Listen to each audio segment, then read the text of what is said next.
Il est 19h50, bonsoir à tous et bienvenue dans ce journal.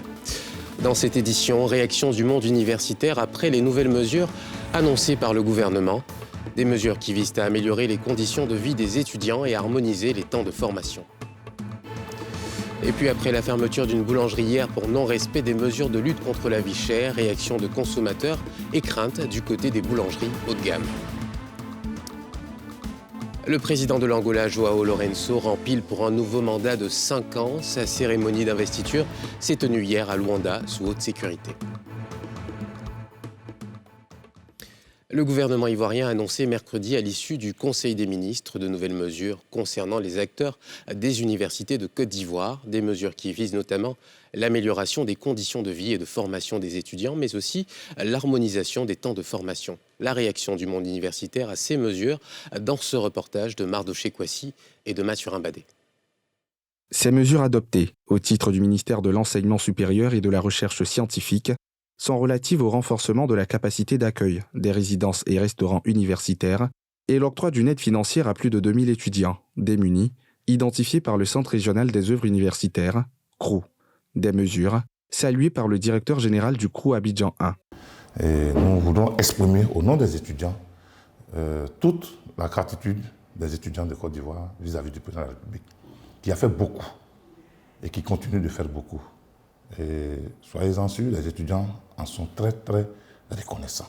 Ils réclament même l'arrivée du président à l'université pour lui rendre un grand hommage. La Fédération estudiantine et scolaire de Côte d'Ivoire, elle, remercie le gouvernement, mais dit rester sur sa faim, au vu des besoins en restaurants et résidences universitaires. Il faut avoir la force de dire au chef de l'État qu'en réalité, il nous faut la construction de 5 résidences universitaires de 10 000 lits, 50 000 lits.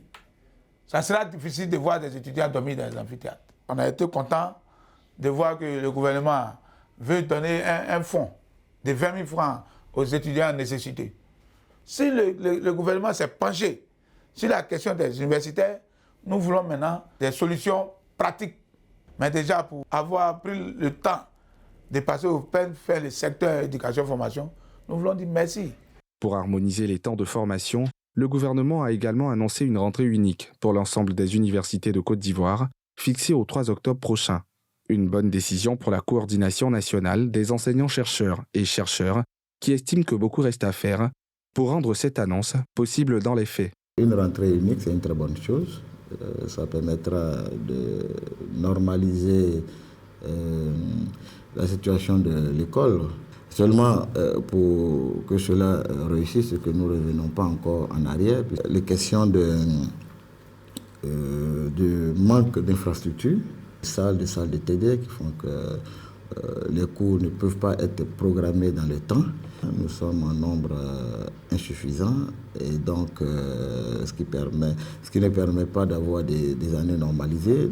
Ces mesures sont donc globalement saluées par le monde universitaire qui attend plus pour les uns et des mesures d'accompagnement pour les autres. Et toujours à l'issue du Conseil des ministres, le gouvernement avait annoncé avoir crédité les comptes des COGES, Comité de gestion des établissements scolaires. La somme de 18 milliards de francs CFA leur a été octroyée. Cette somme devrait éviter aux parents d'élèves le paiement de cotisations et autres frais annexes. Comment les intéressés accueillent-ils cette décision ? Élément de réponse dans ce reportage de Salif Yalikwe et Eric Kimou. 18 milliards de francs CFA virés sur les comptes des différents COGES qui, conformément aux instructions de son Excellence, Monsieur le Président de la République, ne lèvent plus de cotisations auprès des parents d'élèves. Ainsi en a décidé le gouvernement ivoirien lors du dernier Conseil des ministres. Une décision saluée par le président de la plateforme nationale des COGES. Il invite tous ses pairs à une gestion des fonds alloués. On payait nous-mêmes 3 000 au primaire, 5 000 au secondaire. Et c'est avec ça que les parents travaillaient dans les écoles. Mais on ne peut pas donner au-delà de son expérience. Ce qu'il a donné va nous permettre de travailler. Et après, nous ferons le point. Je voudrais lancer vraiment cet appel à tous les parents d'élèves de Côte d'Ivoire. C'est de l'argent du contribuable. C'est notre argent. Il faut avoir l'œil du gestionnaire là-dessus. Pour Alidje Akroubou, président d'un COGES rencontré dans la commune de Marcory, dans le village d'Anoumambo, ces fonds arrivent en retard comme l'an dernier. Pour lui, il y a beaucoup d'urgence sur le terrain, avec la rentrée scolaire entamée depuis lundi.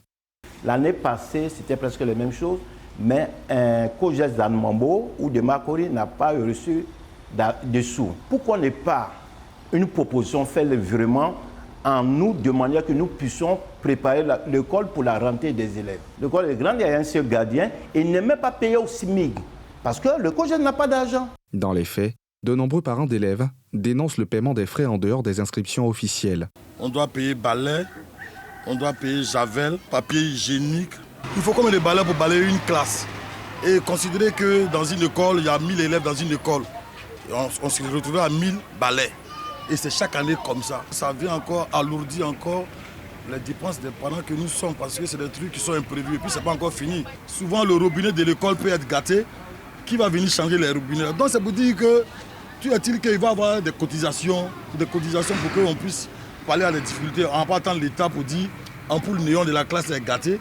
Et puis il faut attendre qu'elle écrit, ça va au plateau, tourner pour que l'État vienne changer les ampoules. Les responsables du ministère de l'Éducation nationale et de l'alphabétisation, quant à eux, réitèrent qu'aucun frais ne doit être payé, comme l'indique cette circulaire, diffusée mercredi dernier.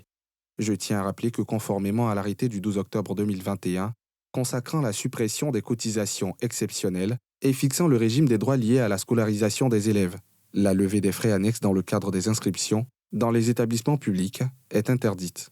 Selon une source officielle au sein de ce ministère, 9 chefs d'établissement ont déjà été suspendus pour non-respect de ces décisions.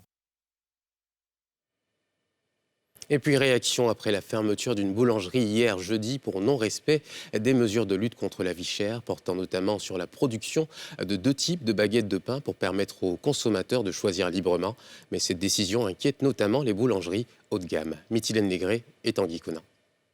Depuis hier jeudi, cette boulangerie a été forcée de mettre la clé sous le paillasson durant 3 jours pour cause de non-respect de l'arrêté ministériel qui exige que les boulangers produisent des baguettes de pain de 150 francs et 200 francs CFA.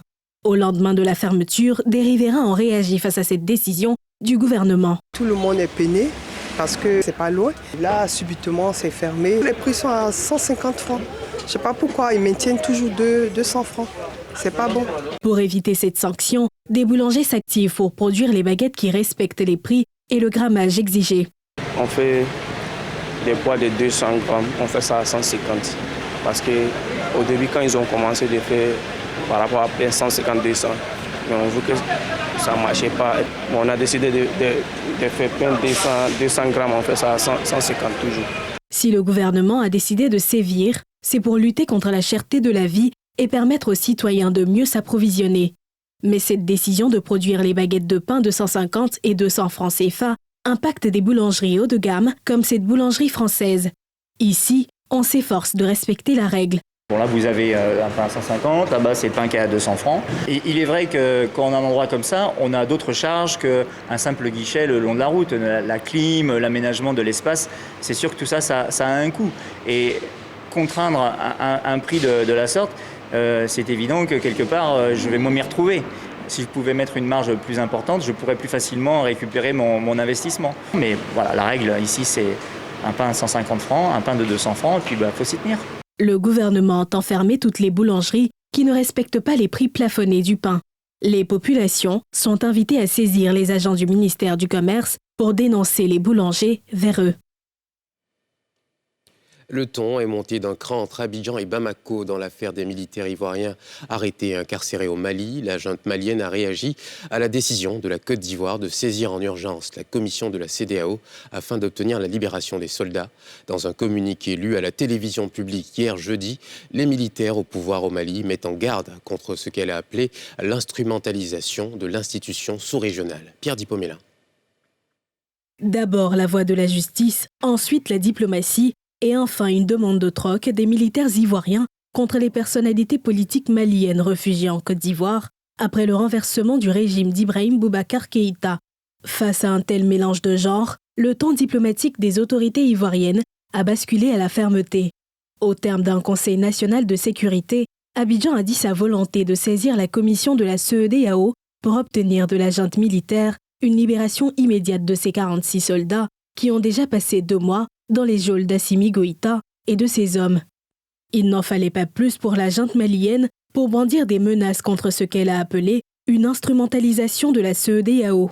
D'avoir transformé un dossier judiciaire en une crise diplomatique et par conséquent de saisir la CEDEAO, le gouvernement de la transition souligne qu'il n'est nullement concerné par cette procédure devant l'instance communautaire. Aussi, il indique à la CEDEAO que l'affaire des 49 mercenaires ivoiriens est purement judiciaire et bilatérale. Depuis les sanctions de la CEDEAO contre le Mali, suite au coup d'État qui a renversé l'ex-président malien Ibrahim Boubacar Keïta, les rapports entre Abidjan et Bamako sont tendus. La junte malienne accuse le président ivoirien d'être derrière les sanctions de la CEDEAO contre le Mali. Après ces joutes verbales par communiqué interposé, difficile de prédire à quand le dénouement de l'affaire des 49 soldats. Le président de l'Angola, João Lourenço, a été reconduit à la tête du pays pour un nouveau mandat de 5 ans.